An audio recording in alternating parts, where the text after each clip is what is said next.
오늘은 다빗의 네 번째 시간인데요. 비로소 보이는 길, 비로소 보이는 길이라는 제목으로 하나님 말씀 전하도록 하겠습니다. 성경 속의 하나님은 오늘날에도 여러분 동일하게 역사할까요? 성경에 있는 하나님, 기적을 행하기도 하고 홍해를 가르기도 하고 때로는 치료하신 하나님은 여전히 오늘도 역사할까요? 김은호 목사님이 쓰신 오늘 하나님을 만나다라고 하는 책에 나오는 내용입니다. 많은 그리스도인들이 과거의 하나님만 섬기고 있는데 너무 많은 그리스도인들이 과거의 하나님만 섬기고 혹은 미래의 하나님에 대해서 이렇게 기대만 한대요. 소망만 한답니다. 그래서 목사님도 교회 개척 초기에는 과거의 하나님에 대해서는 확신 있게 설교했대요. 과거의 하나님 이랬어 라고 확신 있게. 그리고 미래의 하나님에 대해서도 앞으로 하나님이 이렇게 할 거야 라고 확신 있게 설교를 했다고 합니다. 그러면서 한 가지 후회되는 게 옛날에 반면 오늘의 하나님에 대해서는 별로 이야기하지 않았대요. 이 과거의 하나님이 어떻게 역사했는지 확실하게 선포하고 그리고 미래의 하나님이 이렇게 하실 거야 라고 소망하면서 확실히 선포했지만 지금 이곳에서 역사하시는 오늘의 하나님은 잘 설교하지 않았다는 것입니다. 그러면서 그 책에 이렇게 쓰여 있는데 한 두 곳을 짧게 소개하도록 하겠습니다. 지금 당신에게는 2000년 전의 예수님만 아니라 현재 살아 역사하시는 예수님이 필요하다. 오늘의 하나님이 필요하다. 오늘의 하나님을 선포할 때 기적이 일어난다. 그래서 미래의 하나님도 중요하고 과거의 하나님도 중요하지만 오늘의 하나님, 여전히 오늘 또 살아 역사하시는 그 하나님 예수님이 우리에게 필요하고 오늘의 하나님을 선포할 때 그곳에서 기적이 일어난다고 합니다. 어느 때보다 혼돈의 시대를 살고 있는 것 같습니다. 많은 사람들이 절망하고 어떤 길로 가야 될지 헤매는 시대를 살고 있습니다. 그 중에 어떤 사람들은 과거의 길에 얽매여 있어서 과거에 이런 일이 좋은 일이 있었는데 라고 그것만 추억하며 사는 사람이 있는가 하면 혹은 미래에 좋은 길이 열릴 것이라고 소망만 하는 사람도 있습니다. 미래에 좋은 길이 열릴 것이다. 과거나 미래의 소망보다 중요한 것은 오늘 지금 여기에서 하나님을 만나는 것입니다. 오늘 하나님을 만나고 오늘 이 자리가 만남의 시작이 되어야 미래도 소망이 있고 지나간 과거도 새롭게 변화할 수 있는 중요한 시점이 되기 때문에 오늘 이곳에서 예수 그리스도를 만나는 것이 아주 중요합니다. 더 중요한 것은 혼돈의 시대에 예수님께서 우리에게 이렇게 말씀하셨어요. 내가 곧 길이다. 이걸 다른 말로 바꿔보면 예수님은 우리에게 참된 길인 동시에 예수님은 살 길이라는 그런 뜻입니다. 오늘 말씀을 통해 오늘의 하나님을 여러분들이 이곳에서 만나셔서 그동안 혹시 어디로 가야 될지 방황했던 분들이 계시다면 오늘 이곳에서 살 길, 생명의 길, 은혜의 길, 축복의 길, 놀라운 기적의 길들을 여러분들이 다시 발견하여 오늘이 여러분의 인생을 새롭게 바뀔 수 있는 새로운 길이 열리는 귀한 은혜의 시간이 다 되시길 주님의 이름으로 축원합니다. 어떤 사람이 한낮에 대낮에 숲에서 이렇게 길을 잃었습니다. 아무리 길을 찾으려고 해도 길이 보이지 않는 거예요. 어디로 가야 이 숲을 나갈 수 있고 어디로 가야 안전한지 보이지 않았던 것입니다. 그리고 밤이 되어 두려움이 찾아올 무렵 멀리 희미한 불빛이 보였대요. 밤이 되어서 희미한 불빛 하나를 보게 되었답니다. 낮에는 보이지 않았던 그 길, 그 빛이 한밤에는 보였던 것이죠. 인생의 낮 시간을 보내고 있다고 모두 내가 제대로 길을 가고 있다 그렇게 생각해서는 안 됩니다. 아무리 밝은 곳이라 할지라도 헤매는 사람들이 있기 때문입니다. 또 인생의 밤을 지내고 있다고 해서 절망할 것도 아닙니다. 왜냐하면 때로 밤이 되어서야 보이는 길이 있기 때문에 그렇습니다. 밤이 돼야만이 그 희미한 빛도 강력하게 보이고 때로는 그 밤이 되어서야만이 그 빛을 따라서 갈 수 있기 때문에 그렇습니다. 오늘 우리가 보는 출애굽기의 시작은 어둡고 캄캄한 밤속에서 길을 헤매고 찾지 못해서 울먹이는 사람들의 그런 이야기로 시작되어지는데요. 이 사람들의 이야기는 아이러니하게도 당시 최고의 부와 영광을 누리고 있었던 애굽이라는 땅에서 시작합니다. 애굽이라는 땅. 애굽은 나일강을 가지고 있어서 4대 문명의 발생지 중에 하나였고요. 그리고 그곳에서 문명만 발생한 것이 아니라 문화, 경제, 교육, 학문 모든 것들이 이 대단한 곳, 탁월한 곳, 우리 예전에 저희 선배들이 미국을 아메리칸 드림이라고 이야기했던 것처럼 정말 드림의 땅이 바로 이 애굽이었습니다. 우리가 아는 아브라함이라든지 이삭도 힘들고 어려울 때 먹을 것이 없을 때 애굽에 가서 구해올 정도로 애굽은 나일강을 끼고 있어서 아주 풍성한 땅이 바로 그 애굽이었습니다. 그런데 왜 그런 곳에 살면서도 이스라엘 사람들은 그곳에서 하나님의 백성들이라고 하면서도 고통스러워하며 어느 때는 긴 밤을 울며 그렇게 지새워야 했을까요? 소위 오늘날 사람들이 꿈꾸는 부, 명예, 자랑, 소위 행복하게 보이는 모든 것들이 있는 곳인데 왜 그곳에 살고 있었던 이스라엘 사람들은 고통 중에 부르짖어야 했을까요? 야곱과 70명의 사람들이 애굽으로 내려가서 성공적인 정착을 했고 또 그곳에서 땅도 좋은 땅도 얻고 목축업을 하면서 또 나중에는 농업으로 확장하면서 큰 부를 이루었는데 문제는 그 후 430년 동안 하나님을 찾았다는 기록이 없습니다. 그래서 성경에 400년의 공백이 있는 곳이 몇 곳이 있는데요. 대표적으로 창세기에서 출애굽기로 넘어올 때가 430년의 공백이 있고 말라기에서 마태복음으로 넘어올 때가 400년의 공백기가 있습니다. 하나님의 말씀이 전혀 없었어요. 다른 식으로 말하자면 영적인 암흑기였던 것입니다. 430년 동안 외적으로는 가장 풍부한 애굽의 땅에 살았지만 영적으로는 가장 빈곤한 저 밑바닥에 어둠 속에서 살았던 백성들이 바로 이스라엘 백성들이었습니다. 처음 그곳에 갔을 때만 하더라도 모든 것들이 풍부했기 때문에 그것만 가지면 행복하다고 생각을 했어요.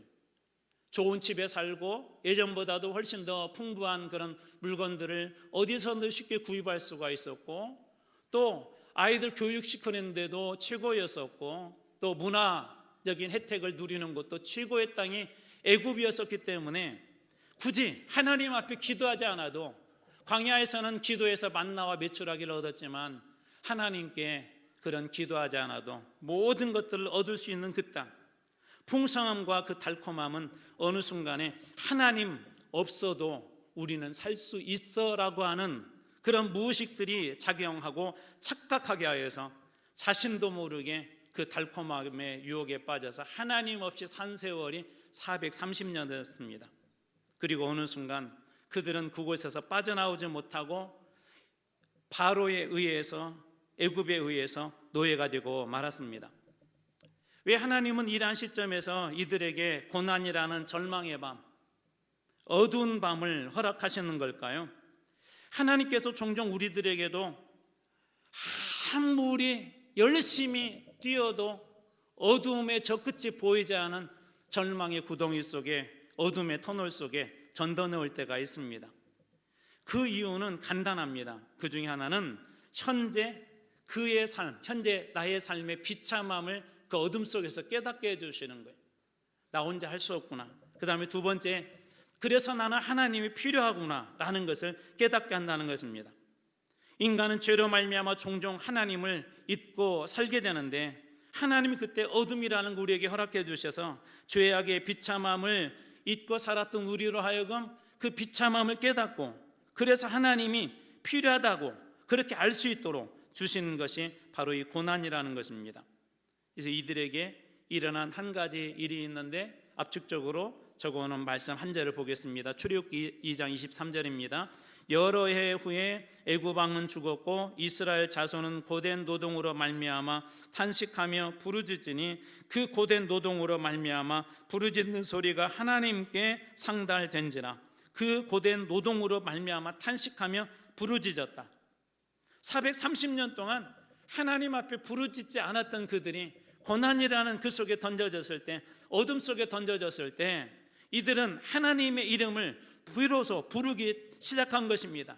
다시 하나님 앞에 부르짖었던 거예요. 그런데 놀랍게도 하나님은 그동안 한 번도 나를 너희들이 찾지 않았는데 이제 와서 찾냐 하고 거절하지 아니하고, 하나님께서는 그 고된 노동 때문에 정말 하나님을 만나고 싶은 열망이 아니라, 정말 하나님을 다시 뵙고 싶은 그런 열망이 아니라 자신들의 고통 때문에 하나님을 겨우 찾았을 뿐인데, 그 고통의 신음소리에 하나님께서 상달해 주셨다, 응답해 주셨다라고 그렇게 이야기합니다.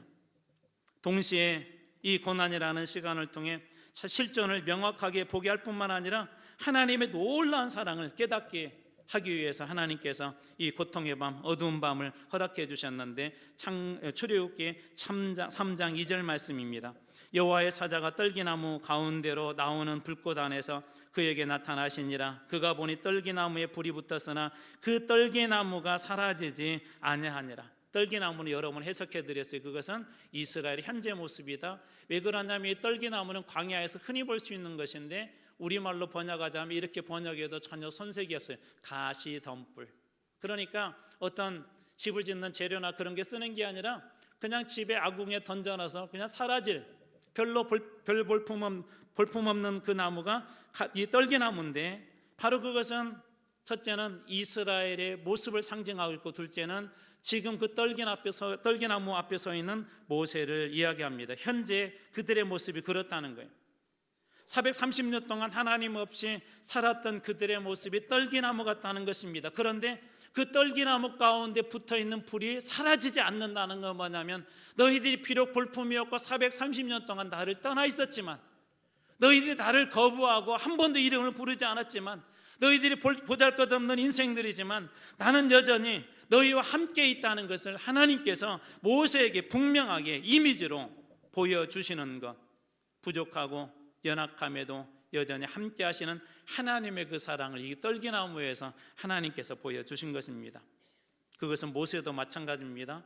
모세의 나이가 이때가 대략 80세가 되었을 때인데요, 40년 동안 왕궁에 살았고, 그 다음에는 갑자기 추락을 해서 실패한 인생이 되어서 소위 루저가 되어서 광야에서 40년을 그는 지내야 했습니다. 그런데 그런 그에게도 하나님은 나타나셔서 떨기나무 같은 그에게 사명을 주시는데, 생각하지 못한 놀라운 사명을 주십니다. 출애굽기 3장 10절입니다. 이제 내가 너를 바로에게 보내어 너에게 내 백성 이스라엘 자손을 애굽에서 인도하여 되게 하리라. 내가 너를 바로에게 보내어. 이 말씀, 이 짧은 문구 하나에도 모세는 떨 수밖에 없었습니다. 왜 그러냐면 이 모세가 도망했던 그 중요한 이유는, 이 왕궁을 떠날 수밖에 없었던 이유는 그가 살인자가 되었기 때문에, 바로에게 추격을 당했기 때문에 붙잡히지 않으려고, 그때 당시에 경쟁자가 있거든요. 왕자였기 때문에 둘 중에 하나가 왕이 되어야 되는데, 이 모세는 어떻게 보면 경쟁자로서 밀린 거예요.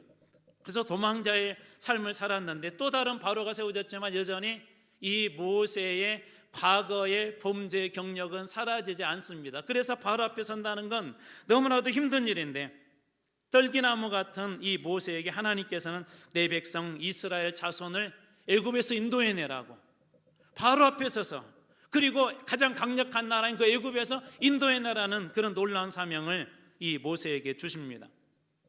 보통 이렇게 축구할 때 페널티킥을 하는데 선수가 한번 실축을 하잖아요. 넣지 못하면 그 압박감과 트라우마와 두려움이 엄청나대요. 엄청 힘들답니다. 그런데 그때 명장들은 어떻게 안 좋아하세요? 다음에 또 페널티킥 할 그런 상황이 생기면 그 선수를 투입한대요. 그래서 성공하게 되면 그 트라우마와 두려움이 일순간에 다 사라진답니다. 하나님께서도 그 전략을 쓰신 것 같아요. 그래서 바로를 피해 도망자가 되었지만, 두려움이 있었지만 하나님께서 그를 다시 이 애굽의 땅으로 보냅니다. 그러자 모세는 예상했던 것처럼 자신 없게 이렇게 하나님께 이야기하는데요, 3장 11절입니다. 모세가 하나님께 아뢰되 내가 누구이기에 바로에게 가며 이스라엘 자손을 애굽에서 인도하여 내리일까? 이건 어떤 얘기냐면 현실적인 상황이에요. 내가 누구이기에, 만약에 여러분들에게, 우리 청년들에게 우리 대한민국이 지금 위기니까 내가 나서 대한민국을 구하라 그러면 여러분 뭐라고 얘기하겠어요? 목사님 제가요?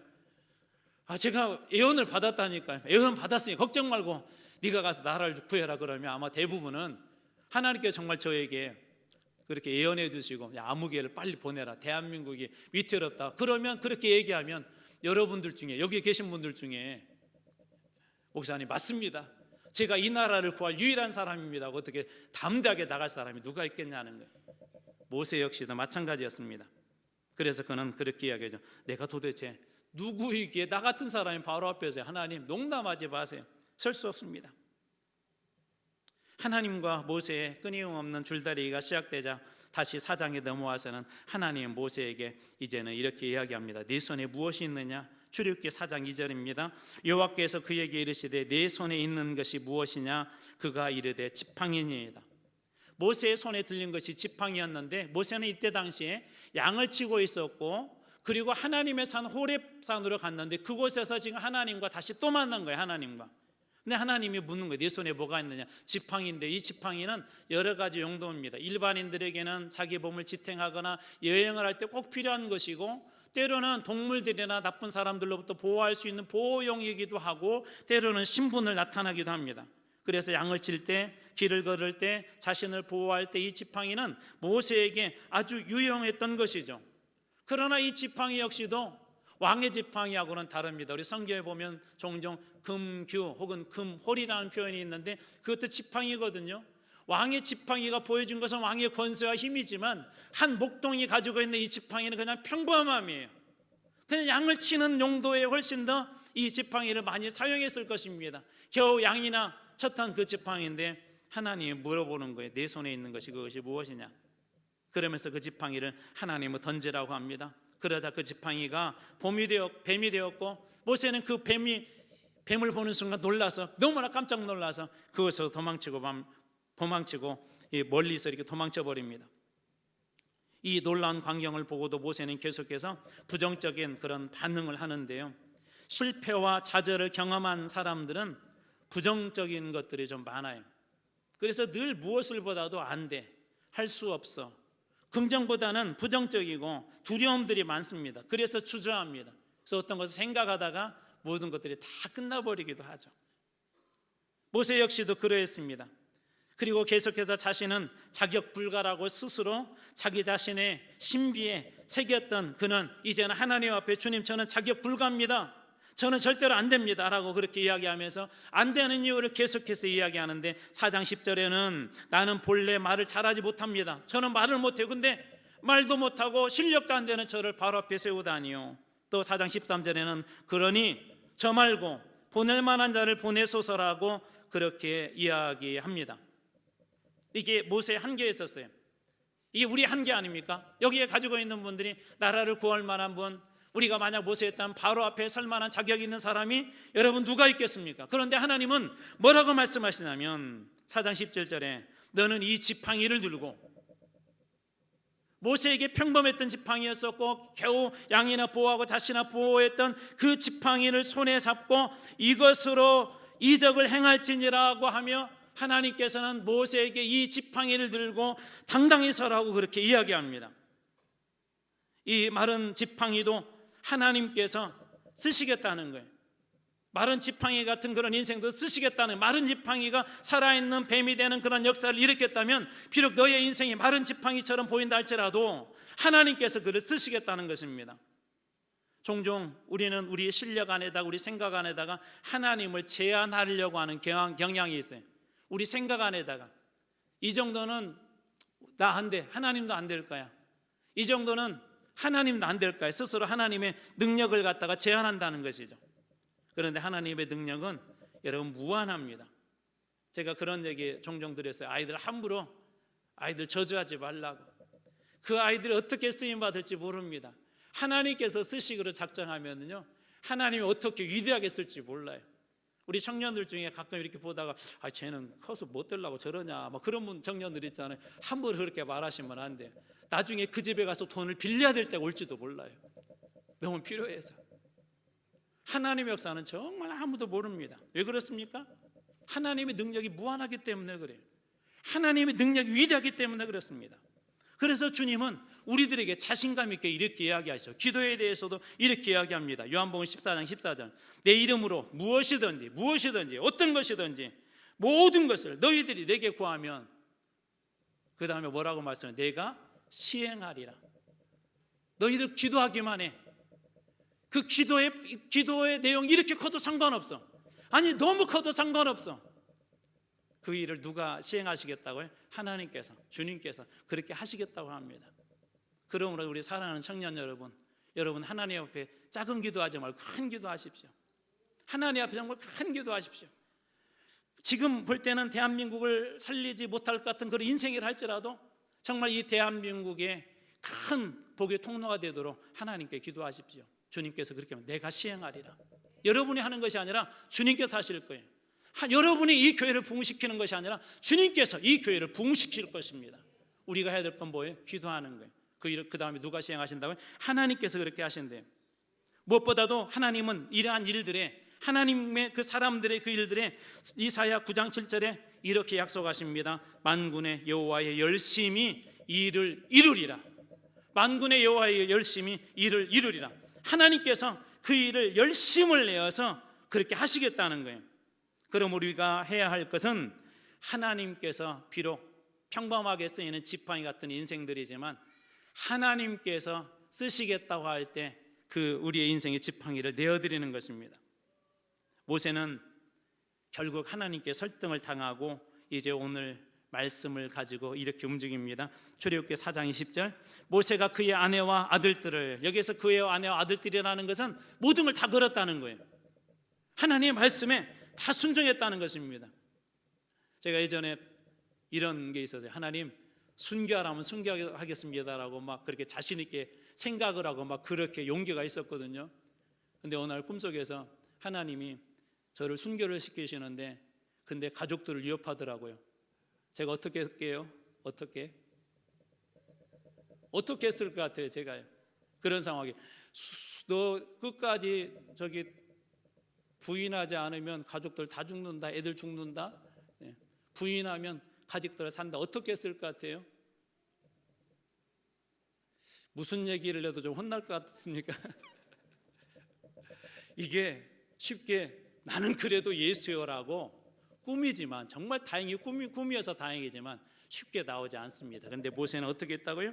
자기 아내와 아들들을 다 데리고 바로 앞에 서기로 작정하고 나가요. 그런데 그 다음에 더 중요한 것이 있어요.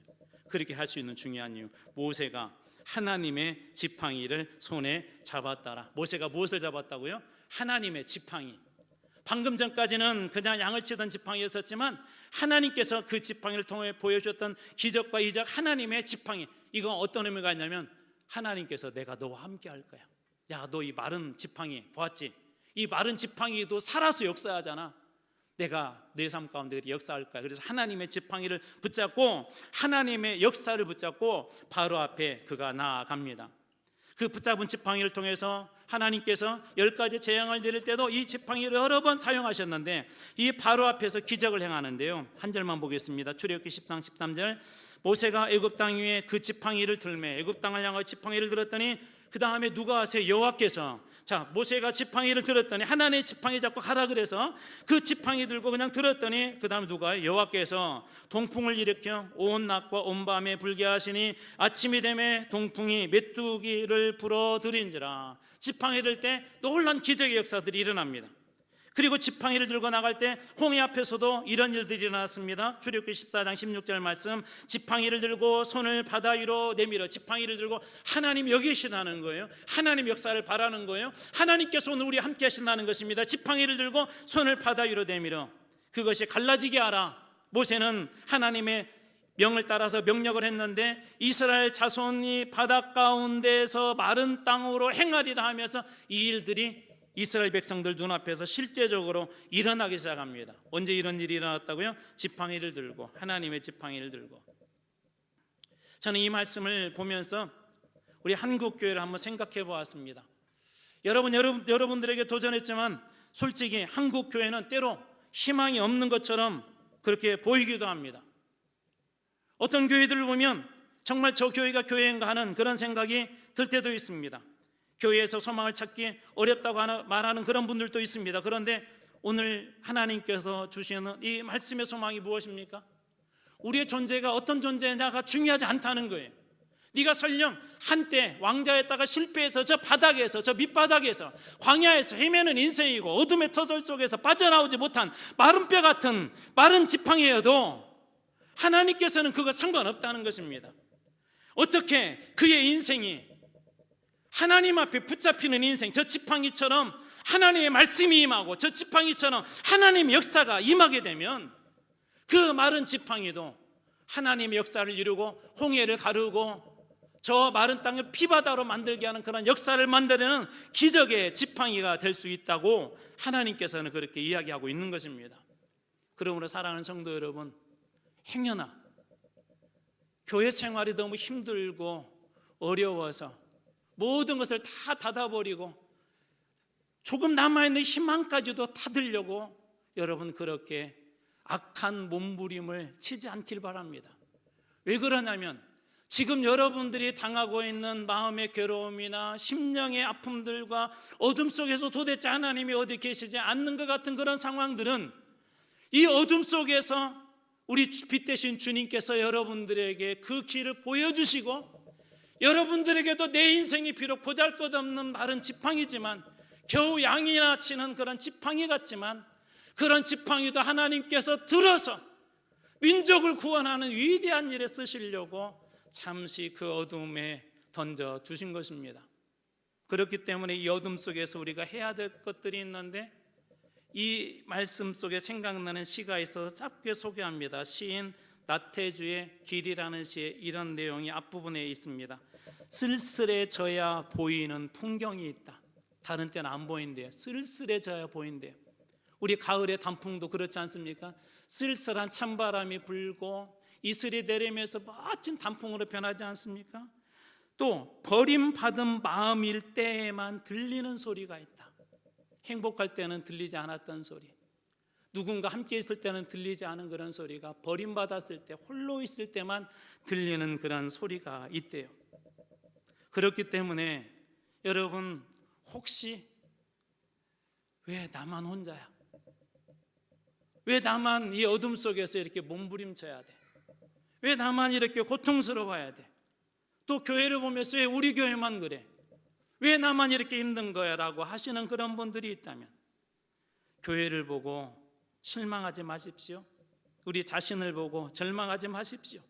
지금 현실이 어둡다고 낙심하지 마십시오. 모세도 가장 힘든 시간, 광야 40년의 저 밑바닥에서 정말 힘들고 어려웠기 때문에 출애굽기 3장 1절은 모세가 그 장인 이드로의 양떼를 이끌고 하나님의 산 호렙에 이르니라. 하나님의 산 호렙에 이르니라. 모세는 그 인생의 어둠 속에서 빛을 그 호렙에 두었던 거예요. 그 호렙산에 두고 하나님이 계신 곳으로 그가 다시 나갔던 것입니다. 그때 하나님께서 이스라엘의 절망의 밤도 모세의 절망의 밤도 하나님께서 다 바꾸어 주셨던 것입니다. 국민일보 겨자씨에 이런 내용이 나왔더라고요. 지금은 고인이 되신 이어령 박사님께서 왜 교회를 가느냐고 비난조로 묻는 사람들이 많이 있었대요. 당신은 대한민국의 최고의 지성인인데 지성인답게 조용히 예수 믿고 예수 믿는 티 내지 말라고 이 박사님이 그렇게 얘기했답니다. 이렇게 말하는 것은 실은 박사님을 걱정해서 그런 거예요. 왜 그러냐면 그때 당시에 교회 여기저기 안전 문제들이 막 일반 매스컴에 나왔거든요. 교인들이 손가락질 받았거든요. 한국 교회로부터 나오는 좋지 않은 이야기들 때문에 행여나 이혜령 박사님이 안 좋은 소문에 휘말릴까 걱정하는 마음에서 그분들이 그렇게 이야기했습니다. 그런데 그때 이혜령 박사님께서 이렇게 이야기했대요. 배고프면 어디 가요? 식당에 가지요. 무엇인가 알고 싶으면 어디 가요? 도서관 가지요. 심심하면 어디 가요? 심심하면 극장 가서 영화 보지요. 몸이 아프면 어디 가요? 병원에 가지요. 그러면 이렇게 또 질문합니다. 그럼 먹어도 배고프고 마셔도 갈증나고 놀아도 심심하고 배워도 답답하면 어디를 가냐고. 그럼 대부분 이야기를 못한대요. 그러면 또다시 그분들이 이렇게 공격을 합니다. 교회가 싸우고 서로 고소하고 때로는 이상한 짓 하는데 그런데 왜 가느냐고 묻는다고 합니다. 그러면 또 이렇게 대답하셨다고 합니다. 모든 교회가 다 영적인 것은 아니지만 역시 영혼이 메마른 사람이 찾아갈 곳은 교회가 아닌가? 부패한 교회가 있다고 해서 교회에 가지 말라는 것은 병원 의사가 오진해서 죽었으니 앞으로는 아파도 병원에 가지 말라고 하는 것과 같은 거지. 교회도 그럴 수 있지만 그럼에도 불구하고 영혼이 메마른 사람, 그 영혼의 목마름을 채워주고 영혼을 치료하고 살 수 있는 유일한 길은 교회에 있다는 것입니다. 그렇게 해서 박사님은 인생의 마지막까지 짧은 시간에 썼지만 예수님을 잘 섬기고 많은 사람들에게 본이 되어 주님께서 부르시는 그날까지 이 땅에서 그렇게 사셨습니다. 왜 하나님은 우리들에게 절망하고 실망하는 어둠을 허락하시는 걸까요? 어둠 속에서 빛이 더 잘 보이기 때문에 그렇습니다. 그렇기 때문에 스스로 눈을 감지 말고 눈을 떠서 어디에 생명의 빛 대신 예수님이 있는지 그 주님을 향하여 눈을 돌리시기 바랍니다. 그때 하나님께서 여러분들이 마른 지팡이 같다 할지라도 모세의 손에 들려진 지팡이처럼 하나님께서 여러분을 붙잡아 주실 것입니다.